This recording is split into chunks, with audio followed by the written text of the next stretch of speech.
What's up champions? Welcome back to Grand Acad और आज हम कंटिन्यू करने वाले हैं क्लास 12 इंग्लिश की बेस्ट सीरीज जिसका नाम है स्पीड सीरीज और हम शुरू करने वाले हैं फ्लेमिंगो का सेकंड चैप्टर लॉस्ट स्प्रिंग जो लिखा गया है बाय अनीस जंग, a very proficient Indian writer. अगर आप न्यू हो इस चैनल पे अभी के अभी ग्रैंड अकेड को सब्सक्राइब कर दो क्योंकि यहाँ पे बहुत बढ़िया एकेडमिक क्लास 12 कंटेंट आता रहता है, लेक्चर्स से, स्ट्रेटजी से और बहुत कुछ से लेकर और स्पीड सीरीज के बारे में अगर मैं आपको बताऊं तो स्पीड सीरीज पूरे इंटरनेट में सबसे एफिशिएंट, सबसे बढ़िया और सबसे शानदार वे है अपने क्लास 12 के सिलेबस को कंप्लीट करना। तो डिस्क्रिप्शन में आपको सारे रिसोर्सेज मिल जाएंगे। जैसे जैसे लेक्चर प्रोसीड करेगा सारा चैप्टर आपको आराम से समझ में आएगा in the quickest way possible. तो ये लेक्चर पूरा एंड तक देखना।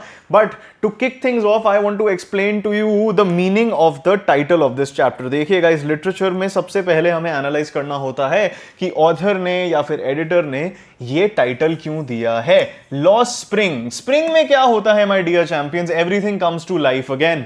जो एनिमल्स, जो प्लांट्स हाइबरनेशन में चले जाते हैं, जो डॉर्मेंट से हो जाते हैं। बाय द वे कमेंट करके बताओ डॉर्मेंट का क्या मतलब है, इंग्लिश प्रैक्टिस करो मेरे साथ।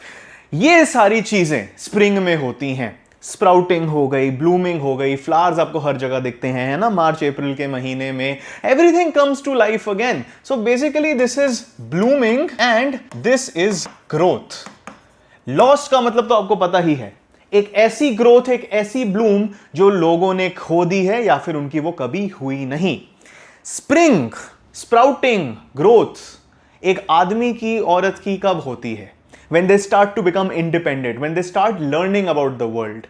Biologically speaking, growth spurt होती है when we become teenagers, है ना। जैसे मैं बहुत short होता था, then all of a sudden मैं बहुत लंबा हो गया। ये चीजें metaphorically, biologically होती हैं।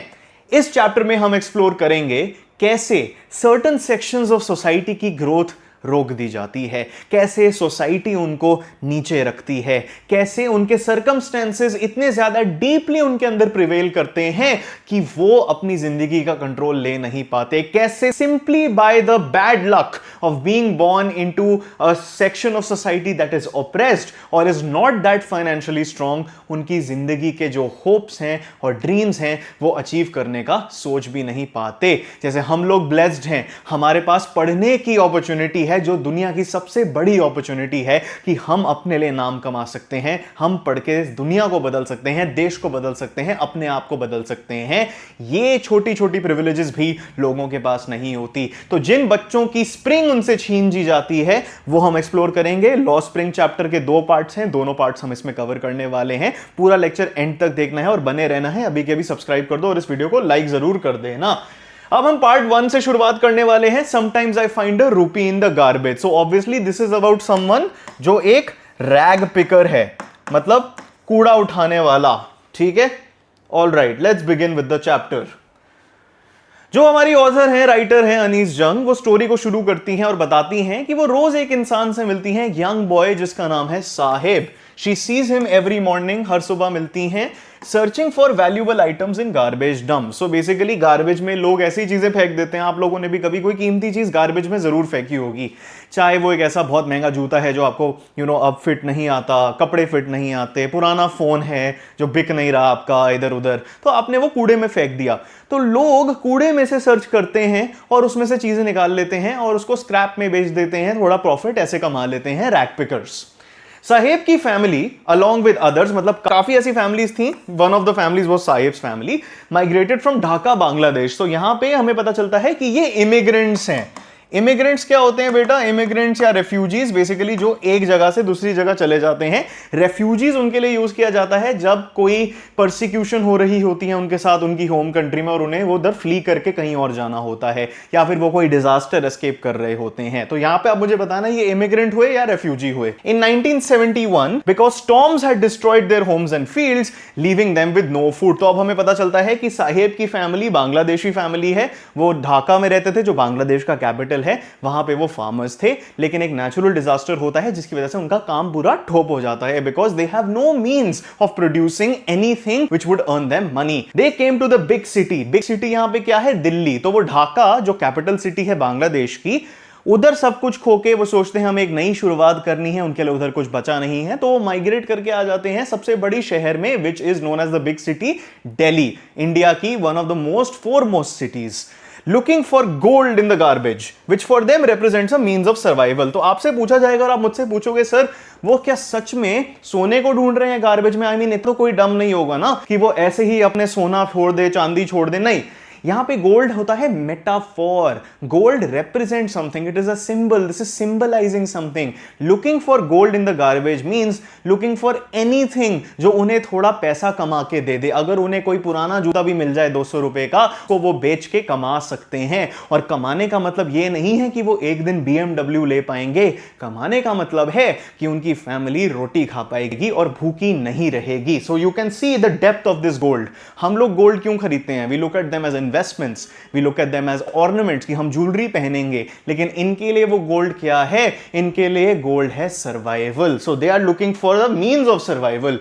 ऑथर एडवाइस देती है साहिब को कि भाई तू जा, स्कूल चला जा, and it is immediately recognized by her as hollow as there are no schools in the neighborhood। बहुत आसान होता है, हम ना बहुत ज्यादा जज करते हैं लोगों को, obviously we're human beings and to a fault हम सबको जज करते रहते हैं। आप किसी को देखोगे वो ओवरवेट है, आप बोलोगे अच्छा तू तो ज्यादा खाता होगा। आप किसी को देखोगे वो दुखी बैठा हुआ है तो बोलेगा अच्छा तेरा तो कुछ हुआ होगा, तू तो इतने रिच घर से आता है, तू कैसे दुखी हो सकता है। सो वी लाइक टू जज people a lot and it's a normal human trait. Obviously you should suppress over judging someone, but the point is हमें लगता है that we know the solutions to everybody's problems. अगर किसी को हम देखते हैं वो किसी चीज से गुजर रहा होता है, हम सोचते हैं ऑब्वियस आंसर है। जैसे अगर कोई भूखा है, आप बोलोगे ये रहा साइड में, जाके अंडे खा ले, बॉइल्ड अंडे खा ले, 10 रुपए के मिलेंगे। बट आपने ये नहीं सोचा होगा कि उसके लिए 10 रुपए का महत्व क्या है। क्या वो 10 रुपए अपने बच्चों को खिलाने के लिए यूज करेगा या खुद को खिलाने के लिए यूज करेगा? So we just throw out solutions. So वैसे ही अनीस जंग साहेब के साथ करती हैं कि जा स्कूल चला जा, बट इट इज हॉलो। मतलब ये खोखली एडवाइस है because there are no schools around him. और अगर स्कूल्स होते भी तो क्या ये ट्यूशन फीस भर पाता? और अगर ट्यूशन फीस होती भी नहीं, फ्री स्कूल होता, तो क्या उसकी फैमिली अफोर्ड कर सकती है एक ऐसे व्यक्ति को खोना जो घर में पैसे ला रहा है? आप खुद सोचिए। She makes a half joking offer to start a school, which Sahib takes seriously only to be embarrassed later for making a promise she could not keep. Basically वो कहती है कि कोई स्कूल्स नहीं है, तो वो जोकिंगली कह रही थी मैं स्कूल बना लेती हूँ। वो तो मजाक कर रही है। She can not make a school, she is a normal person, she doesn't have the means necessary, no money, no land, nothing. लेकिन साहिब उसे सीरियसली ले लेता है। ये दिखाता है कि इन लोगों में जो डिप्राइव्ड हैं, इनके अंदर कितना होप है। They are living in hopeless conditions, they have to fight for the survival on a daily basis, लेकिन इनमें होप जरूर है। और ऐसे लोग जोक मारेंगे और उनके होप्स को क्रश कर देंगे। सो शी फील्स एम्बैरेस्ड कि ये मैंने चीज क्यों बोली, मैं तो मजाक कर रही थी, लेकिन इसका डेप्थ बहुत ज्यादा है। This unkept promise she notes is common in his bleak world. His bleak world मतलब उसका होपलेस दुनिया जिसमें कोई रोशनी ना हो, एक डार्क जिंदगी हो। लोग आते हैं, बोलते हैं मैं तुझे नौकरी दूंगा, तुझे रोजगार दूंगा, तेरे को प्रॉमिस कर देंगे कि कल वो तेरे लिए कुछ ले आएंगे, but it's never kept. It's like your Goa trip. Your friends keep promising that they'll arrange one, but it never happens, right? So promises unkept are common. सबकी जिंदगी में promises unkept हैं. You make promises to yourself, you don't keep them. You make promises to others, you may not keep them. Although you should keep your word. But इसकी दुनिया में जहां पे सब कुछ ही bleak है, everybody wants to be a savior. Everybody wants to save him. सब चाहते हैं कि वो अच्छा काम करें, दूसरों के लिए भला करें, लेकिन उनकी भला भी सेल्फिश होती है क्योंकि वो अपने बारे में अच्छा फील करना चाहते हैं कि मैंने किसी की मदद करी है, तभी वो मदद करते हैं। और जब वो रियलिटी समझते हैं चीजों की, तब उन्हें पता चलता है कि वो किसी का भला नहीं कर सकते। तो ये अनकेप्ट प्रोमिसेस बहुत कॉमन हो जाते हैं। ये एनसीईआरटी की भाषा है। By the way, her speed series lectures में मैं आपको एनसीईआरटी की लाइंस देता हूं क्योंकि सीबीएसई में, बाकी बोर्ड्स में आपको एक्सट्रैक्ट बेस्ड क्वेश्चंस मिलेंगे। और अगर आप इधर से ही पढ़ के जा रहे हो तो आपको एटलीस्ट एनसीईआरटी के इंपॉर्टेंट लाइंस तो मैं दे ही सकता हूं। इंग्लिश ऑनर्स करी है, थोड़ा तो फायदा है इसका। Why do you do this? She asked Sahib, whom she encountered every morning, scrounging for gold in the garbage dumps of my neighborhood. अब यहां पे देखिए, वो उससे पूछ रहे तू ये करता क्यों है? ये ही उसकी प्रिविलेज दिखाता है अनीस जंग की। अनीस जंग तो रिलेटिवली हम अज्यूम कर सकते हैं अच्छे घर से आती है, रोजगार है उसके पास, पैसों की कमी नहीं है। तो वो एक बच्चे से पूछ रही है। एक बच्चा काम क्यों करेगा? बच्चे को तो खेलना चाहिए, बच्चे को इधर उधर जाना चाहिए, अपनी जिंदगी बनानी चाहिए, पढ़ना लिखना चाहिए। वो यहां पे गार्बेज डंप्स में से चीजें ढूंढ रहा है, सोने को ढूंढ रहा है, और वो पूछ रही है तू ये करता क्यों है? This shows that she has no perspective yet. But meeting Sahib changes her. Meeting Sahib forces her to write Lost Spring, and that is what this chapter is about. And Anees Jung then makes brilliant commentary on the condition of people like Sahib. Author learns Sahib's full name and the harsh reality of rag pickers' lives, particularly their perpetual state of poverty and lack of footwear. तो वो साहेब को जानती हैं because वो रोज सुबह साहेब से मिलती हैं. आप फॉर एग्जांपल अपने दूध वाले को बहुत अच्छी तरीके से जानते होगे, आपकी कॉलोनी का कोई भी ग्रोसरी प्रोवाइडर है, किराना स्टोर, आप जान जाते हो जब भी आपके रूटीन में बीच में लोग होते हैं. बस ड्राइवर हो गया, आपके वैन का ड्राइवर हो गया, कोई भी हो गया, आपका स्कूल के गार्ड्स हो गए. परपेचुअल स्टेट ऑफ पॉवर्टी का क्या मतलब है? परपेचुअल का मतलब होता है ऑन गोइंग, चलता ही रहता है, रुकता नहीं है. Like your interest in English is going to be perpetual if you learn from a Ramjas College graduate like me who studied English honors, okay? Perpetual state of poverty and lack of footwear. वो इतने गरीब हैं कि उनके पास चप्पल भी नहीं है. After months of knowing him, Anees Jung learns कि साहेब का फुल नाम है साहेब आलम. साहेब आलम को अगर हम इंग्लिश में ट्रांसलेट करें, उसका मतलब होता है Lord of the universe. Lord of the universe का क्या मतलब है? पूरे ब्रह्मांड का king. And this is ironic because वो अपनी जिंदगी का भी किंग नहीं है. उसके पास चप्पल ही नहीं है, उसके पास पैसे ही नहीं है. अगर वो पूरे यूनिवर्स को रूल कर रहा होता तो उसकी जिंदगी क्या होती. लेकिन उसका नाम ये है और उसकी रियलिटी उससे बिल्कुल 180 है. दी आयरनी, आयरनी क्या होता है? आयरनी आप मुझे बताओ क्या होता है कमेंट्स में. लेकिन एक ऐसी चीज होती है जो अम्यूजिंग होती है बिकॉज इट कॉन्ट्रडिक्ट्स रियलिटी और कॉन्ट्रडिक्ट्स समथिंग. फॉर एग्जांपल, अगर कोई इंसान कहता है कि मैं रिलेशनशिप्स में बिलीव नहीं करता और खुद वो रिलेशनशिप में है, तो इट इज आयरॉनिक कि भाई ये क्या है, ये what is this, what are you trying to say. The irony is that he is unaware of the grand meaning and roams the streets with his friends, a barefoot army of boys. यहां पे हमें पता चलता है कि उसको अपने नाम का मतलब ही नहीं पता. और अगर उसे अपने नाम का मतलब पता होता, वो सोचता यार क्या फर्क पड़ता है, what's in a name. William Shakespeare ने कहा था what's in a name. Name से क्या फर्क पड़ता है? Name is just a way to identify something और to categorise something. Are you your name? Are you your thoughts? Who are you? Philosophical question है, क्लास 12 इंग्लिश में हमें नहीं सोचने. अगर उसको पता होता अपने ग्रैंड मीनिंग के बारे में कि भाई मैं लॉर्ड ऑफ द यूनिवर्स हूं, तो वो बहुत क्वेश्चन करता. तो वो ऐसे ही अपनी जिंदगी गुजारता रहता है. ही रोम्स द स्ट्रीट्स, क्योंकि उसके पास कोई घर नहीं है where he can properly live, I mean with his friends a barefoot army of boys. Barefoot army of boys का क्या मतलब है? उसके ही जैसे साहेब्स हैं, like 5-6 Saheb's who are all rag pickers, who are all impoverished, who are all suffering in this reality. A barefoot army of boys. किसी के पास भी चप्पल नहीं है. आपसे क्वेश्चन पूछा जा सकता है बोर्ड एग्जाम में, barefoot army of boys का क्या मतलब है? तो पॉवर्टी साइकिल के बारे में आप बात करेंगे और बेयरफुटेडनेस के बारे में बात करेंगे. बेयरफुटेडनेस का एक और पॉइंट है, वो मैं आपको एक्सप्लेन करूंगा as the chapter goes. When asked why they are not wearing chappals, वो इधर आ गया है हमारे पास. One boy replies कि उसकी मम्मी ने उसको नीचे नहीं लाके दिए शेल्फ से, while another suggests that he would throw them off anyway. तो जब पूछा जाता है कि आप लोग चप्पल क्यों नहीं पहनते, why are you a barefoot army of boys, तो एक्सप्लेनेशन मिलती है कि उसके पास चप्पल तो है लेकिन उसकी मम्मी ने वो शेल्फ से नहीं निकाले. भाई तू स्टूल लगा के खुद निकाल ले. दूसरा कहता है कि अगर मेरे पास होते, ठीक है, he would throw them off anyway. The author reflects on this. Anees Jung इसके बारे में सोचती हैं और सोचती हैं, if the explanation that going barefoot is a tradition is merely an excuse to hide a perpetual state of poverty. तो यहां पे हमें नहीं पता कि ये ट्रूथ है या फिर एक्सक्यूज है. मे बी देयर पेरेंट्स से समथिंग कि यार नहीं, हमारे कल्चर में है बेयरफुट रहना, क्योंकि they don't want the kid to confront the realities of life. और वो कह देते हैं अच्छा वो शेल्फ के ऊपर पड़े हैं लेकिन हम निकाल नहीं सकते, वो बहुत अनरीचेबल हैं. तो maybe their parents are trying to hide that fact. Okay, लेकिन it can also be true कि उन्होंने ये एक कल्चर मान लिया है, एक ट्रेडिशन मान लिया है कि अगर हम चप्पल ले भी लें, शूज ले भी लें, हम पहनेंगे नहीं, क्योंकि इनकी ना पहनना ही हमारी आइडेंटिटी है. तो यहां पे पता चलता है कि क्या ये लोग अपने आप को ऐसे ही रखना चाह रहे हैं या फिर they are trying to create excuses, क्योंकि वो लोगों को नहीं बताना चाहते कि वो कितना सफर करते हैं. और इसमें उनकी गलती नहीं है, because nobody is going to understand them. Anees Jung भी इतने टाइम बाद कुछ समझ पा रही हैं, तो कॉमन इंसान क्या ही सोचेगा. She contrast this. कंट्रास्ट का मतलब क्या होता है? दो सिचुएशन को प्लेस कर देना और उनमें डिफरेंसेस नोट करना. With a story of a boy from Udupi, Udupi southern India में आता है, who prayed for shoes and had his prayer granted. Prayer granted मतलब जिस चीज को आपने इच्छा करी थी वो आपकी आ गई, जिस चीज की आपने प्रार्थना करी थी वो आपको मिल गया. By a goddess. highlighting the hope for a better life that some children but not the rag pickers are able to achieve। तो यहां पे वो एक टेल बताती हैं कि एक इंसान ने प्रार्थना करी शूज की, वो उडुपी में हुआ और एक गॉडेस ने उसको शूज दे दिया। अब we don't know what goddess, किसी ने शूज रख दिए किसी ने नहीं रखे, that is not to be discussed in the speed series lecture. लंबे लेक्चर्स में या फिर grand acad pro max course में आप वो देख सकते हो, but exam point of view से वो इतना रेलेवेंट नहीं है।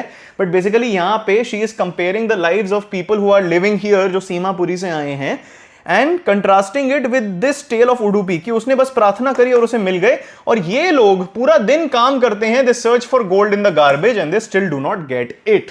तो कई लड़कों को क्यों मिलता है, कई लड़कों को क्यों नहीं मिलता, ये बात प्रिवेल करती है। The author describes the settlement of Seemapuri and the harsh reality of life for its 10,000 rag pickers. अब हमें पता चलता है कि जो सीमापुरी एरिया है दिल्ली में, उसके अंदर 10,000 रैक पिकर्स रहते हैं। तो Saheb is just 1 out of 10,000। There are 9,999 other people like him. और उसमें से आप सोच सकते हो कितने बच्चे होंगे। सीमापुरी एक जगह है जो दिल्ली के आउटस्कर्ट्स में है। आउटस्कर्ट्स का क्या मतलब होता है, आप मान सकते हो इधर वाली एरियाज, अगर ये दिल्ली है तो इधर वाली एरियाज में सीमापुरी आएगी। A squatter settlement where people from Bangladesh came in 1971। Squatter settlement क्या होता है, लीगल डेफिनेशन ये होती है कि उसकी कोई लेजिटिमेसी नहीं होती, as in there are no documents here, where people from Bangladesh came in 1971। So Seemapuri में मोस्ट लोग साहेब की तरह ही हैं।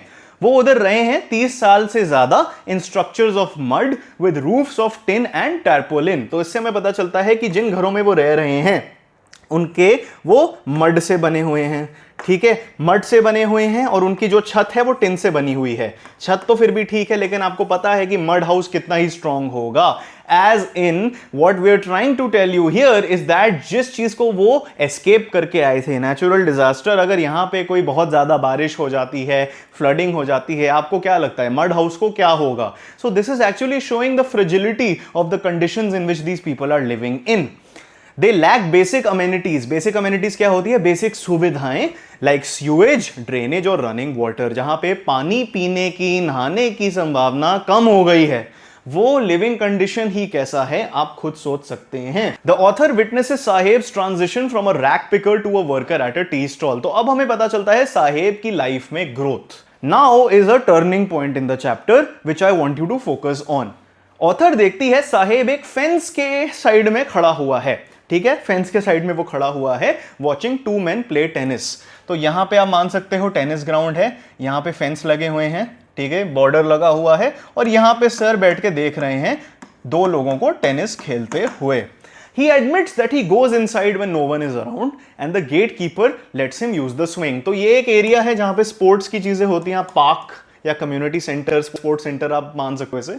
यहाँ पे एक स्विंग है जो हर बच्चा पसंद ही करता है, टेनिस ग्राउंड है, फुटबॉल ग्राउंड होगा, क्रिकेट ग्राउंड होगा। तो वो देखता है और बताता है कि कभी कभी मैं अंदर चला जाता हूं क्योंकि मेरा भी मन है यार। वो कह रहा है मैं बच्चा हूं, obviously I am an impoverished person, but that doesn't mean I don't have desires. He admits that he goes inside when no one is around, क्योंकि अगर कोई अराउंड होगा तो वो लोग उसे जज करेंगे या फिर निकाल देंगे। और जो गेट कीपर है, मतलब जो गार्ड है उधर का, let's him use the swing, क्योंकि यार वो भी कोई, मोस्ट लोग ना इतने इविल नहीं होते, उन्हें पता है कि लोग सफर कर रहे होते हैं, and they let them enjoy. तो स्विंग से मना करने की तो कोई बात नहीं होती। He is also wearing tennis shoes with a hole. तो एक ऐसा बच्चा जो बेयरफुट रहता था, जो बेयरफुट आर्मी ऑफ बॉयज का मेंबर था, वो आज शू पहना हुआ है। भाई चप्पल भी छोड़ो, भाई ने शूज ले लिए, ठीक है, लेकिन क्या है वो, he is wearing shoes with a hole, मतलब कि ये किसी के डिसरिगार्डेड शूज हैं, प्री ओन्ड शूज हैं, which he got as a hand me down from a rich boy. Hand me down क्या होता है? आपके भाई ने कपड़े लिए, ठीक है, नेक्स्ट ईयर वो बड़ा हो गया, ठीक है, आपको उसके पुराने क्लोथ्स आ गए। This is what a hand me down is. लेकिन इधर हैंड मी डाउन कैसा होता है? कोई रिच बॉय के आके से पैसे दे रहा है, क्लोथ्स दे रहा है? नहीं, वो गार्बेज में फेंक रहा है और इसको मिल रहे हैं, क्योंकि ये गार्बेज में क्या ढूंढता है?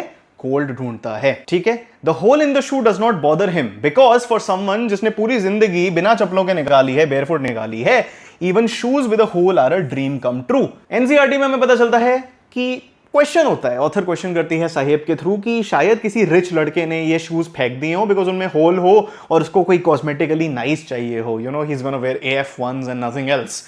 लेकिन यहां पे जो डिसरिगार्डेड शूज हैं, जो डिस्कार्डेड शूज हैं, वो सारी की सारी चीजें इसकी जिंदगी बना देते हैं, because finally for the first time in his life चप्पल पहनना उसके लिए है एक dream come true, and dreams coming true are a dream come true in general. If you wish for things and they happen to you, you are going to celebrate, right? And we should be happy for Sahib if that is the case.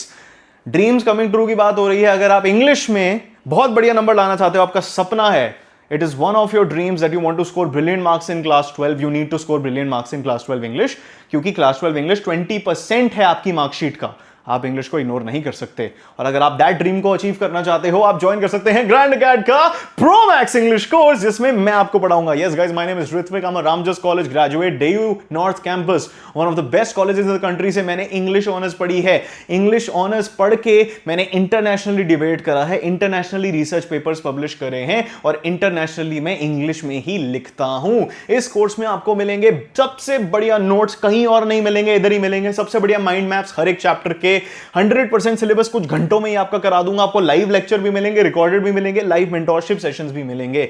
Line by line explanation दूंगा. आपको पता है ये explanation बढ़िया है तो line by line और भी अच्छी होगी. आंसर राइटिंग है, मास्टर गाइडेंस वीडियोस, पीडीएफ दूंगा जिसमें से इतने इंपॉर्टेंट सवाल हैं आपको पता है वो उठ के आएंगे. डाउट सॉल्विंग मिलेगी मेरे से, मेरी टीम से, and strategies to score 95+ exclusively. तो अगर आप इस कोर्स को ज्वाइन करना चाहते हो, आई थिंक यू शुड. इससे बेटर रिसोर्स कोई नहीं है इंग्लिश के लिए, और आपको कुछ और लेने की जरूरत नहीं है. Head to the pin comment and description right now. You know the teaching quality, and इससे दुगनी या फिर ट्रिपल या फिर क्वाड्रुपल उधर आपको मिलेगी. Anyway, now let's move on to the next slide. However, the game of tennis itself remains out of reach. तो वो कहता है कि यार ठीक है, हम एनालाइज कर सकते हैं कि उसने टेनिस शूज तो ले लिए, लेकिन टेनिस खेलना तो उसकी बस की नहीं है, क्योंकि ग्राउंड में जाएगा कोई रिच बच्चा, because tennis is seen as a very exclusive game. आप अगर विंबलडन देखोगे और आप देखोगे लोग वहां पे कैसे आते हैं, कैसे ड्रेस्ड होते हैं, आपको समझ आ जाएगा मैं क्या कहने की बात कर रहा हूं. सो टेनिस खेलना तो आउट ऑफ क्वेश्चन है उसके लिए, क्योंकि लोग उधर उसको एक्सेप्ट ही नहीं करेंगे, उसे लगता है. मैं ये नहीं जनरलाइज नहीं कर रहा, because I don't play tennis and I don't watch tennis, I used to watch it, but I don't know, right. But यहां पे पता चल रहा है कि इतनी प्रेवलेंट है डिस्क्रिमिनेशन हमारी सोसाइटी में कि ग्राउंड में उसको आने भी नहीं देंगे. तभी जाता है वो जब कोई नहीं होता. Tennis is a 2-person game और अ 4-person गेम, तो कौन खेलेगा बेचारे के साथ. तो that's out of question, out of reach, वो हो ही नहीं सकता.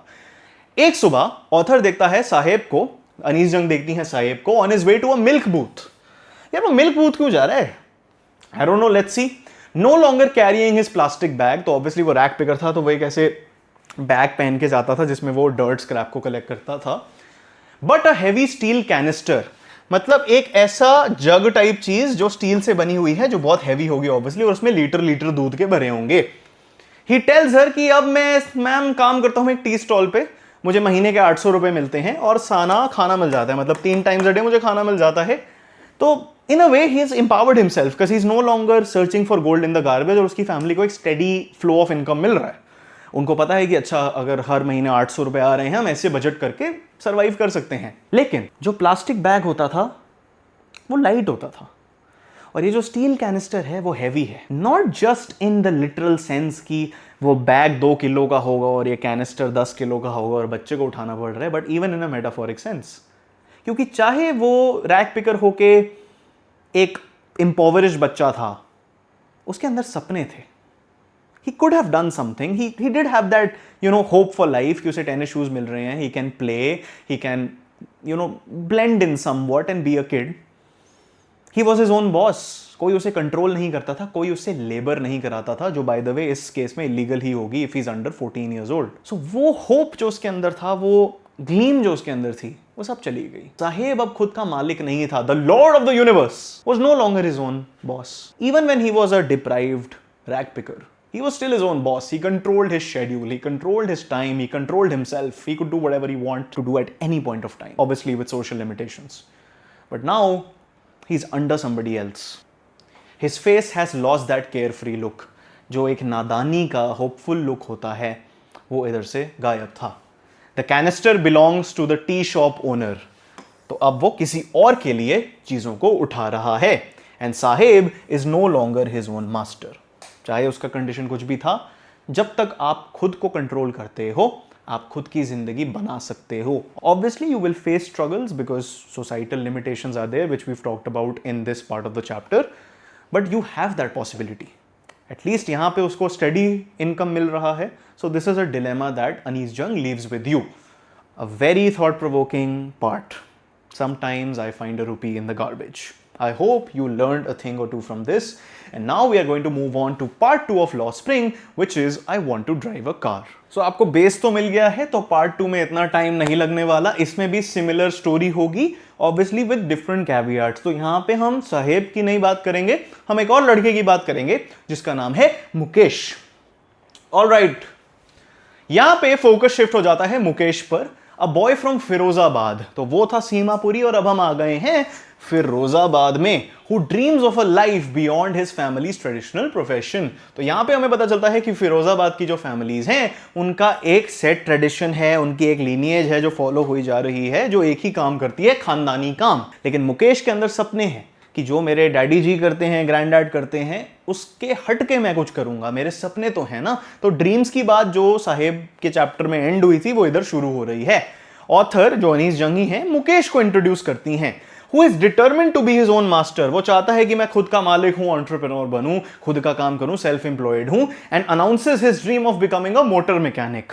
अब आप सोचोगे सर मोटर मैकेनिक में क्या इंडिपेंडेंट है यार. ये गिग वर्कर्स होते हैं. गिग वर्कर्स मतलब जॉब्स पकड़ते हैं छोटी छोटी और उनको काम करते हैं, उनकी कोई सैलरी नहीं होती. जितना काम करेंगे, जिसके लिए काम करेंगे, उनकी इनकम वेरी करेगी, लेकिन वो उसके उनके ऊपर है. ऐसे आप उबर पे राइड बुक करते हो, वो जाती है. कई ड्राइवर्स डिक्लाइन करेंगे, नहीं जाना उन्हें जहां पे आपको जाना है. कई लोग एक्सेप्ट करेंगे, उनका ये हक है. So they control everything, right? And as they should. When asked if he knows anything about cars, he replies, I will learn how to drive a car. Showing a flicker of hope that is rare in his community. आप एक बच्चे को picture करो जो कहते हैं मैं तो सचिन तेंदुलकर बनूंगा. आप बोलोगे तूने कभी बैट उठाया है? अरे उठा लूंगा यार.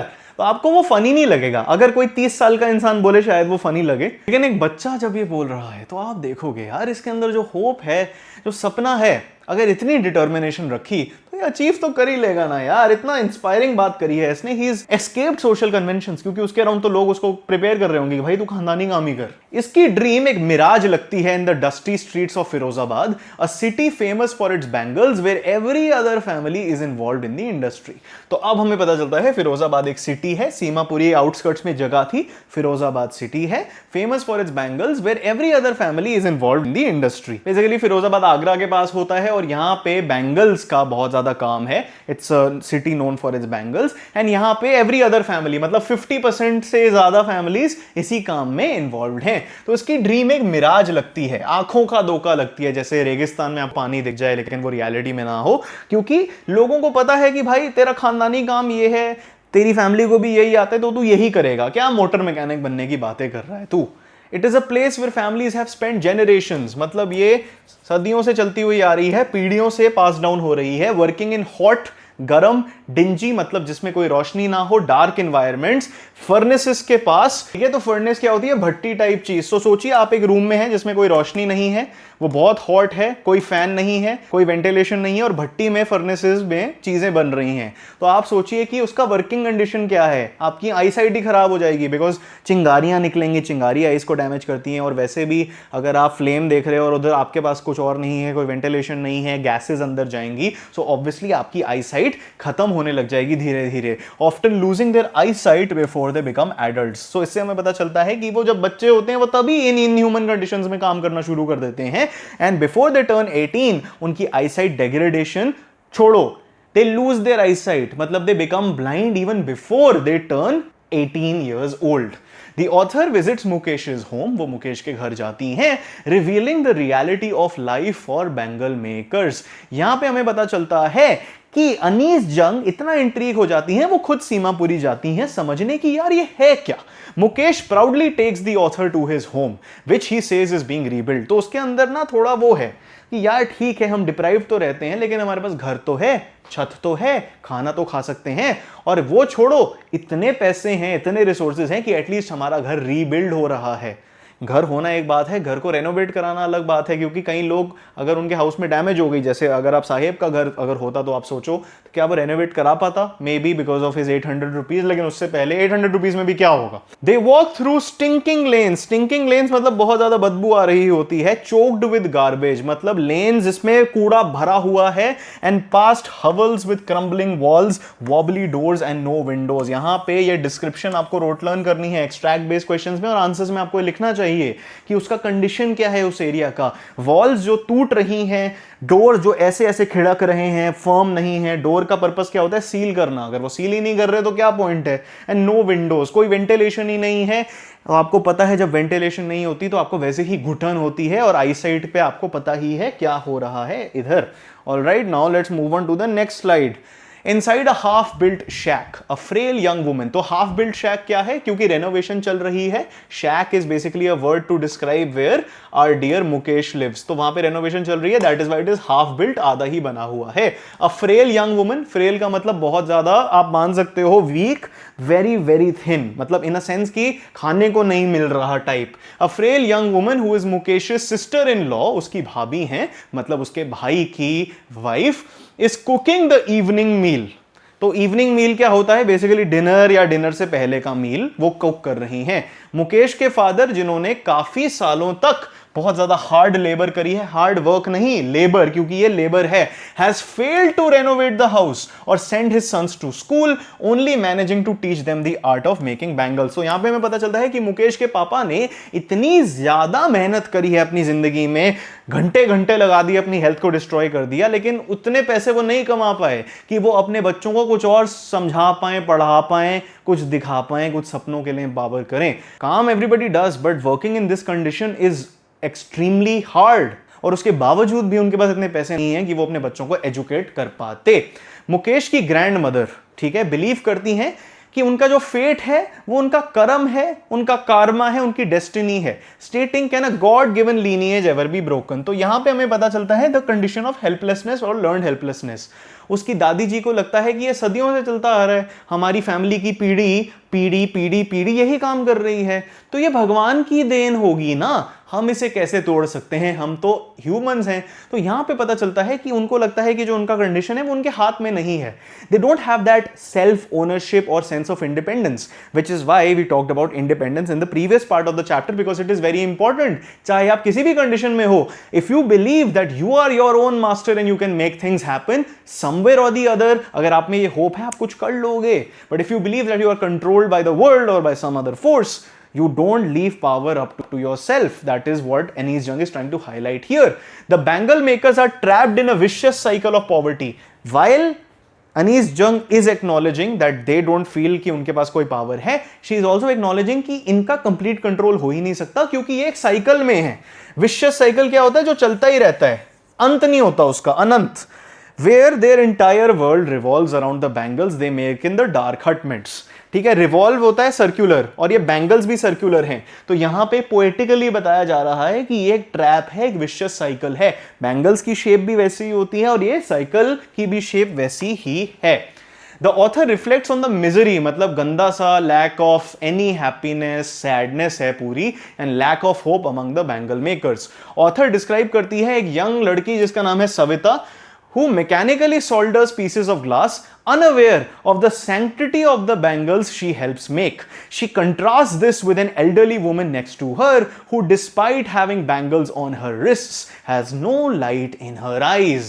तो यहाँ पे हमें पता चलता है of a young girl name Savita, जो फिरोजाबाद में ही रहती हैं और यही ग्लास बैंगल मेकिंग का काम उधर करती हैं। तो इससे हमें पता चलता है कि this work is not limited to men, it is also extending to women. Both of them are working in these conditions. वो बैंगल्स बनाती हैं। बैंगल्स आपको पता होगा, जैसे कई ट्रेडिशंस में शादी के ड्यूरिंग बहुत इंपॉर्टेंस होती है, auspiciousness in marriage is what the NCERT says. But जब ये बना रही है वो तो छोटी है, she has no idea of marriage traditions, उनकी फैमिली फोकस्ड ही नहीं है इन चीजों पे, उनको तो अपना बेसिक डेली सर्वाइवल देखना है। शी इज अनअवेयर कि इसकी ऑस्पिशियसनेस क्या है, होली मानी जाती है, एक मैरिज की रिप्रेजेंटेशन है वो। लेकिन जब वो ये बना रही है as a woman who is making bangles to symbolize और to officialize the marriage of another woman, she is unaware of what it means, because she, being a woman herself, is suffering due to those bangles being made. वो खुद अपनी eyesight गवा रही है, and in that process she is also gifting another woman the happiness of her wedding and marriage. तो यहां पे ये सिचुएशन हाईलाइट करती है कितनी ज्यादा डिफरेंस है लोगों की लाइफ में। यू नो, वी जनरली से कि obviously men have more privileges than women, okay, but even within women Certain women or sections of society have more privileges than other women. For example, while a rich woman is still going to face some struggles in society due to her being a woman, she is a rich woman. She is going to face less struggles compared to a poor woman. इसे हम कहते हैं intersectionality. जो भी sociology पढ़ेगा आगे जाके उसको ये पता चलेगा.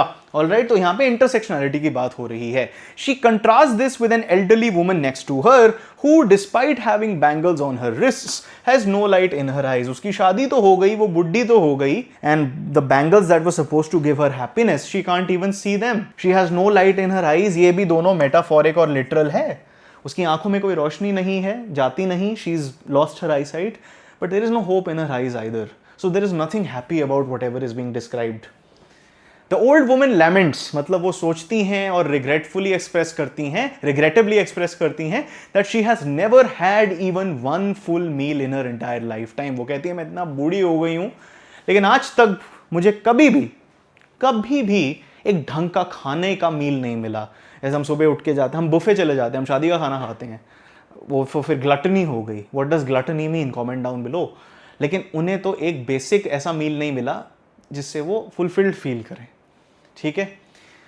The cry of poverty is echoed in every home where people lack the money to do anything. एक क्राई ऑफ पॉवर्टी का क्या मतलब है? उनके गरीबी के नतीजे, उनके गरीबी की कंप्लेंट्स फिरोजाबाद के हर एक घर में दिखती हैं, सुनाई देती हैं, जहां पे लोगों के पास कोई भी पैसा नहीं है कुछ भी करने का but to carry on the business of making bangles, क्योंकि उन्हें वही काम सिखाया गया है. बेटा अगर आपको ड्राइविंग भी सीखनी है, जो लाइफ स्किल है, उसके लिए भी पैसे देने पड़ेंगे. ठीक है, आपको कुछ भी सीखना है दुनिया में, आप एक्सेप्ट कर लो, पैसे तो देने पड़ेंगे अगर आपको अच्छी चीज चाहिए तो. ठीक है, इनके पास पैसे नहीं है तो वे कुछ और लर्न नहीं कर सकते. आप कहोगे यार तुम ड्राइविंग सीख के ड्राइवर बन जाओ. फर्स्ट ऑफ ऑल गाड़ी कहां से आएगी? फर्स्ट ऑफ ऑल भाई वो सीखेंगे कैसे? पैसे ही नहीं है, कोई फ्री में क्यों सिखाएगा, है ना? तो वो यही काम कर सकते हैं. And the mind numbing toil has killed all initiative and the ability to dream. हम लोग क्यों सोच सकते हैं कि हम आईएएस अफसर बनेंगे, हम कंपनी चलाएंगे, हम म्यूजिशियन बनेंगे? क्योंकि हमारी बेसिक नीड्स मेट हैं. ठीक है, वी कैन ड्रीम. अगर आप अपने पेरेंट्स से बात करो, उनकी जनरेशन में और अपने दादी जी के जनरेशन में उनके पास ये भी नहीं था. आज भी मोस्ट लोगों के पास इतनी लग्जरी नहीं है कि वो कुछ भी कर लें, but we live in a more comfortable world than our parents and our grandparents did. ठीक है. माइंड नंबिंग टॉयल का क्या मतलब है? टॉयल का यहाँ पे मतलब है जो उनका डेली काम है. Mind numbing toil. Glass making में कोई इंटेलेक्चुअल पावर नहीं लगती, बस रेपिटेशन चलती रहती है, आपका ब्रेन खराब होता रहता है बिकॉज कोई थॉट नहीं है, कुछ ओरिजिनलिटी नहीं है.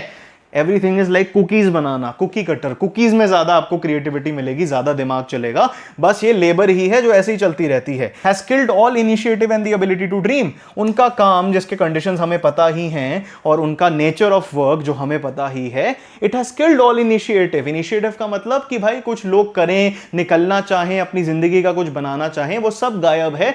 They have accepted everything and they have lost the ability to dream because उन्हें लगता है हमारा कुछ नहीं हो सकता. This is what we were born to do and what we'll continue to do. The young bangle makers express their helplessness and fear of organizing a cooperative. और cooperative क्या होता है? यूनियन टाइप चीज होती है.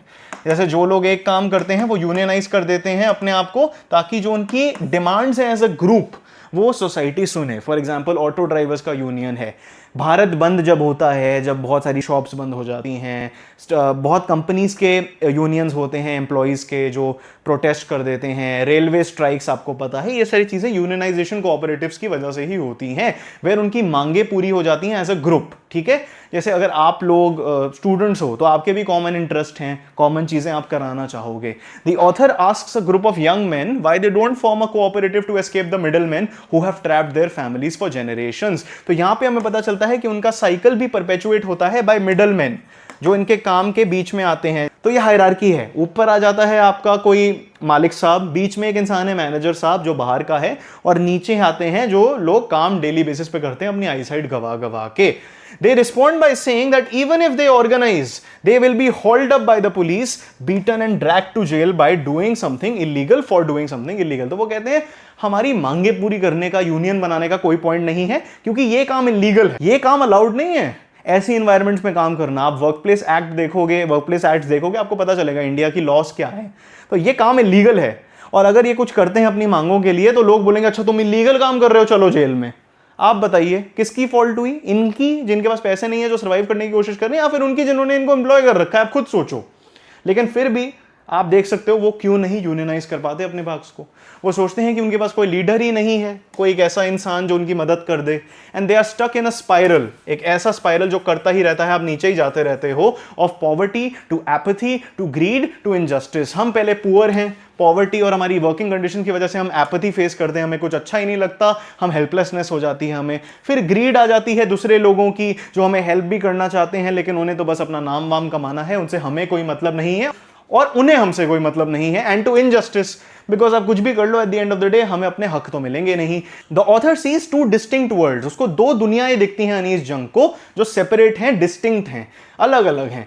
वन ऑफ द इम्पॉवरिश्ड फैमिलीज, जिनके पास पैसे नहीं है, बर्डन्ड बाय देयर कास्ट। तो यहां पे हमें पता चलता है कि जो बैंगल मेकिंग चीज है ये कास्ट से रिलेटेड है। आपको पता होगा कि कास्ट सिस्टम की बिलीफ क्या होता है कि एक सर्टन लीनिएज को, एक सर्टन कास्ट को एक ही काम करना है। That is perhaps why the grand mother thinks कि ये एक गॉड गिवन चीज है, ये टूटी नहीं जा सकती। ठीक है। And the other is a vicious circle. जो हमने विशियस साइकिल की, सर्कल की पहले बात करी थी, वो इधर एक्सप्लेन किया जा रहा है। मिडल मैन ये कौन है?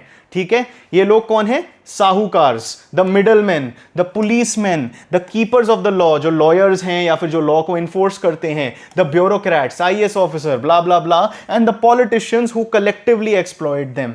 तो यहां पे हमें पता चलता है कि पूरा सिस्टम ही उनके अगेंस्ट है। उसका एग्जांपल हमने प्रीवियस स्लाइड में देख लिया था। तो वो कह रहे हैं हम एस्केप करना भी चाहें तो हम कैसे कर सकते हैं? साहूकार होते हैं मनी लेंडर, जो उनको पैसे दे दें।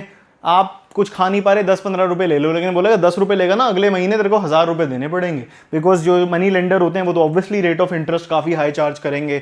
तो वो विशियस सर्कल है। पुलिसमैन, मिडलमैन उनकी हेल्प नहीं करेंगे, उन्हें तो एक्सप्लॉइट करना है मिडलमैन को। और पुलिसमैन जो है वो तो ऑब्वियसली आपको समझा दिया था, लॉ के अगेंस्ट ये चीजें, उन्हें अरेस्ट ही कर लेंगे। फिर जो कीपर्स ऑफ द लॉ हैं, लॉयर्स, वो भी इनको कुछ लिबरेट नहीं करना चाहते।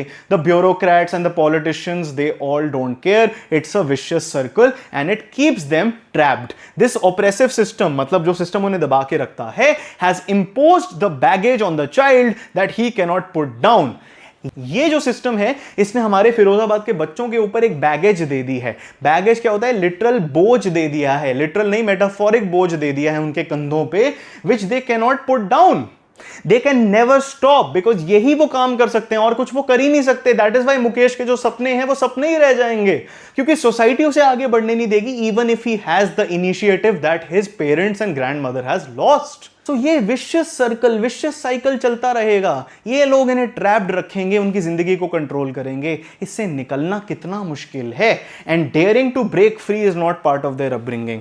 चाहे वो कुछ निकाल भी लें, a way to escape all this, daring to break free मतलब इस जेल से, इस प्रिजन से निकलना, इन कंडीशन से निकलना, prison is metaphorical here, is not part of their upbringing, because हमने पहले बता दिया था इनके कल्चर में वो नहीं है। दे बिलीव दैट ठीक है, ये भगवान की देन है, अब जो है वो है। So there is learned helplessness. आप ये अपने आंसर्स में लिख सकते हो, लर्नड हेल्पलेसनेस। ये साइकोलॉजी का टर्म है, अगर साइकोलॉजी के स्टूडेंट्स हैं कमेंट जरूर करना। The author ends her narrative with a final look at Mukesh's unwavering determination to achieve his dream. इसके बावजूद भी हमें पता चलता है कि मुकेश जो है वो अभी भी डिटर्मिन्ड है। Perhaps it's because of his naivety. Naivety भी आप एक वर्ड नोट कर सकते हो, इसकी स्पेलिंग ऐसे होती है, ठीक है? यहाँ पे एक्सेंट मार्क आता है, NAIVETE with an accent mark. Although I think American English में you can also write it like this, but I'm unsure. I will add a tag if I am right. ठीक है? तो अब मुकेश में फिर भी कुछ होप है बावजूद ऑल ऑफ दिस। ठीक है, वो समझता है कि भाई जो है वो है, लेकिन मैं तो मुकेश हूं, मैं सपने तो रख सकता हूं। डिस्प्लाइट द ब्लीक रियलिटी, गंदी reality, hopeless reality, author feels cheered, वो खुश होती है जब वो देखती है a flash of daring in Mukesh. Remember what she said, daring is not a part of their upbringing. लेकिन मुकेश अपनी अपब्रिंगिंग को थोड़ा रिवेल हो रहा है उसके अगेंस्ट, समझ रहा है कि नहीं मैं कुछ कर सकता हूं इस जिंदगी में।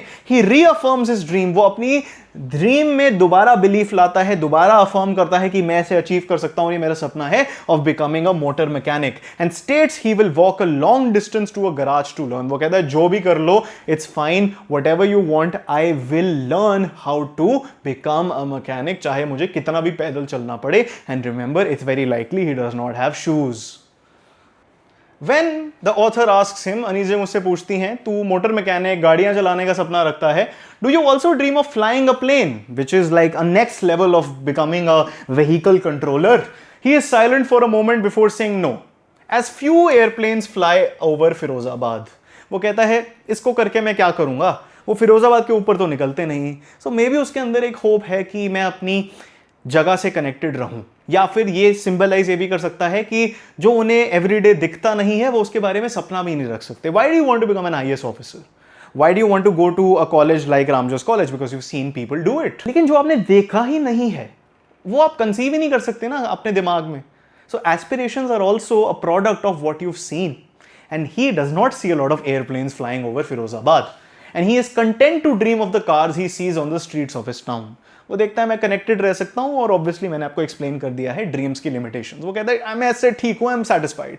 द फाइनल सीन हियर जो ये था highlights Mukesh's practicality and the strength of his singular tangible dream in a world where dreams are often extinguished before they can even take flight. Motor mechanic बनना आसान है फॉर एनी पर्सन, या pilot, आपको पता है motor mechanic. Considering Mukesh's conditions, even more so, becoming a motor mechanic is a more realistic target. And goals, मैं ये नहीं मानता realistic चीज़ों में, because everybody can break things and become what they want to do. That's my personal belief. But obviously, a certain sense of realism, at least in this scenario, matters. ये इसकी dream achievable है, और अगर ये motor mechanic बन गया, ये अपनी फैमिली को इस पॉवर्टी और इस विशियस सर्कल से निकाल देगा. तो यहां पे हमें पता चलता है despite everything, people like Saheb and people like Mukesh, they need the hope. They need some strength that is found internally and some support, and we must become that support, my dear champions. Understand कि world में inequality exist करेगी, and we must work towards, if not eliminating, minimizing it. So be aware citizens, my dear champions, and please keep revising this chapter, not just for the exam but for the purpose of your general life. कहीं ये की vocabs हैं, आप इनके screenshot ले सकते हो. की vocabulary है ये वर्ड्स, और अगर आप कोट्स लिखोगे अपने आंसर में, एक तो ये एक्सट्रैक्ट बेस में आ सकते हैं बट आपको हेल्प करेंगे. हर स्पीड सीरीज में मैं आपको ये देता हूं. तो ये एक स्लाइड हो गई आपकी. Then the second slide you have slog, periphery, vicious circle. ये डेफिनेशंस और कीवर्ड्स इंपॉर्टेंट है, आप अपने आंसर में डालोगे तो आपको काफी हेल्प करेंगे. And apart from that you have a concluding slide here. So basically हमने क्या देखा, लॉ स्प्रिंग में हमने दो लड़कों की स्टोरी देखी. It's an indictment of systemic issues that perpetuate child labour and poverty. मतलब एक सिस्टम जो इंपॉवरिशमेंट और बच्चों से लेबर कराता रहता है और रोकता नहीं है. यहां पे पैराडॉक्सेस हैं, एक इंसान जूते फेंक रहा है बिकॉज ऑफ द होल, और एक इंसान उसके बावजूद पहन रहा है. The beauty of glass bangles is created by the misery of the people who make them. जो शादी में पहने जाते हैं खुश होके, वो कैसे बनाए जाते हैं, कौन सी औरत उन्हें बना रही है जो अपनी आईसाइट ही गवा रही है, जिसको वो खुशी कभी नहीं मिलेगी.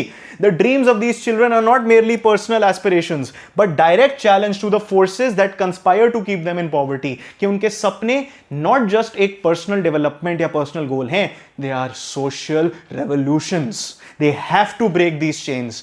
साहेब और मुकेश की लाइफ आपको ब्लीक लगेगी, लेकिन मुकेश के पास एक होप है कि वो निकलेगा from this god given lineage, and it offers a small but significant flicker of hope. चाहे वो सपना मोटर मैकेनिक बनना हो, कोई शेम नहीं है भाई.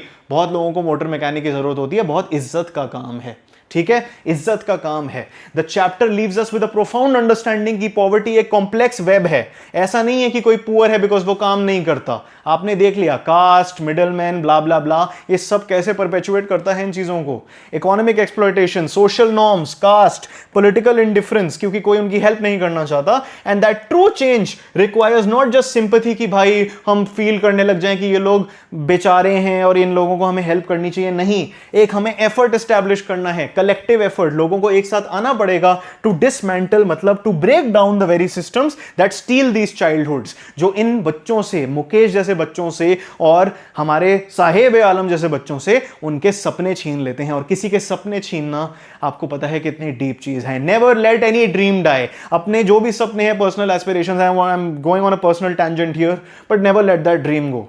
अगर वो आपके अंदर है और वो सच ड्रीम है, it's not because society has told you और some authority figure has told you कि आपको ये करना है जिंदगी में. अगर आपके अंदर से जेन्युइनली कोई ड्रीम है और वो दुनिया को बेनिफिट करेगी कि मेरे को ऐसी बुक लिखनी है, मुझे ऐसी चीजें करनी है, मेरे को आर्ट बनाना है, मुझे आईएएस बनना है, मुझे ये करना है, अगर वो आप में जेन्युइन ड्रीम है, give it a chance, don't let it go. Alright, that was the lecture my dear champions. आपको डिस्क्रिप्शन और पिन कमेंट में हमारा प्रो मैक्स कोर्स मिल जाएगा, उसे ज्वाइन करना मैं बहुत रेकमेंड करता हूं। इस सब के नोट्स आपको टेलीग्राम चैनल में मिल जाएंगे, उसके भी लिंक्स आपको डिस्क्रिप्शन और पिन कमेंट में मिल जाएगी। आप ग्रैंड अकेडमी की ऐप भी डाउनलोड कर सकते हो, वो भी डिस्क्रिप्शन और पिन कमेंट में है। कमेंट्स में बताइए आपको इस चैप्टर में क्या समझ आया और क्या आपके लिए स्टैंड आउट करता है, and I will see you in the next chapter.